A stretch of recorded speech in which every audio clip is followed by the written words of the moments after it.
Hi friends, welcome back to tasty recipes. ఈరోజు దోసకాయ ముక్కల పచ్చడి తయారీ విధానం చూద్దాము. ఎప్పుడు చేసుకునే దోసకాయ పచ్చడి కాకుండా ఈరోజు కొంచెం నూనె వేసుకుని పోపు కూడా వేయకుండా టేస్టీగా ఎలా తయారు చేసుకోవచ్చో చూద్దాము. ముందుగా ఒక ప్యాన్లోకి 1 టీ స్పూన్ నూనె తక్కువ వేసుకుని చేసుకుంటున్నాం కాబట్టి 1 టీ స్పూన్ నూనె వేసుకుని వేడి చేసుకోవాలి. నూనె వేడి అయిన తర్వాత 8 ఎండుమిరపకాయలు వేసుకుని దోరగా వేయించుకోవాలి. నూనె తక్కువగా వేసాం కాబట్టి త్వరగా మాడిపోయినట్టుగా అయిపోతాయండి. అందుకని కంటిన్యూస్గా ఇలా గరిటతో కలుపుకుంటూ ఉండాలి. ఇలా దోరగా వేగిన తర్వాత వేరే ప్లేట్లోకి తీసేసుకోవాలి. ఇప్పుడు దీనిలోకి సన్నగా కట్ చేసుకున్న వంకాయ ముక్కలు వేసుకోవాలి.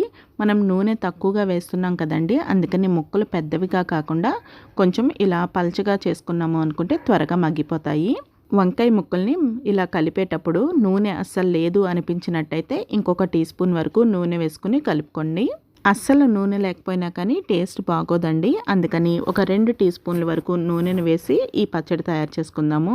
ఇలా ఒకసారి కలుపుకున్న తర్వాత మూత పెట్టుకుంటే మనకి వంకాయ ముక్కలు త్వరగా మగ్గిపోతాయి. మధ్య మధ్యలో మూత తీసుకుని గరిటతో కలుపుకుంటూ ఉంటే వంకాయ ముక్కలు త్వరగా మగ్గిపోతాయి. వంకాయ ముక్కలు ఇలా గరిటతో కట్ చేస్తున్నప్పుడు ఇలా సాఫ్ట్గా దిగుతున్నట్టయితే మనకి వంకాయ ముక్కలు మగ్గిపోయినట్టే. ఇప్పుడు మగ్గిపోయిన వంకాయ ముక్కల్ని కూడా వేరే ప్లేట్లోకి తీసేసుకుని చల్లారనివ్వాలి.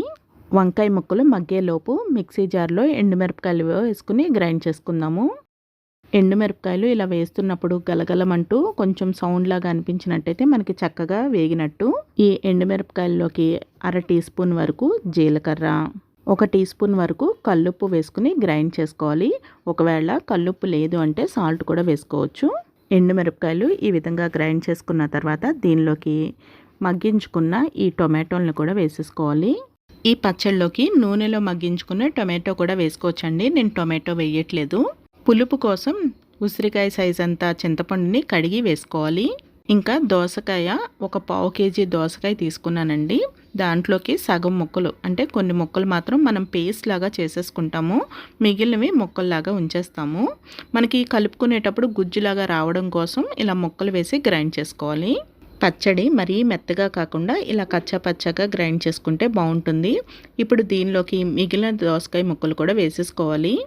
గింజలతో ఇష్టపడేవాళ్ళు గింజలు కూడా వేసేసుకోవచ్చు.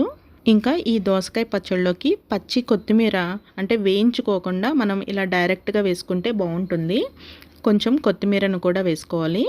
దోసకాయ ముక్కల పచ్చడికి ముక్కల్లాగా ఉండాలి కాబట్టి ఒకసారి పల్స్ మోడ్లో తిప్పుకుని ఉంచేయండి.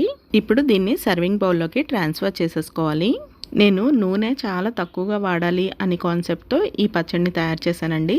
అందుకని నేను దీనిలోకి పోపు వేయట్లేదు. ఈ పచ్చడి పెరుగన్నంలోకి కాంబినేషన్గా చాలా బాగుంటుంది. ఇంకా వేడివేడి అన్నంలోకి కొంచెం నెయ్యి వేసుకుని తింటే కూడా బాగుంటుంది. హెల్దీ అండ్ టేస్టీ దోసకాయ ముక్కల పచ్చడి రెడీ అయిపోయింది. మరొక ఇంట్రెస్టింగ్ అండ్ టేస్టీ రెసిపీతో మళ్ళీ కలుద్దాము. Thank you for watching food tree channel.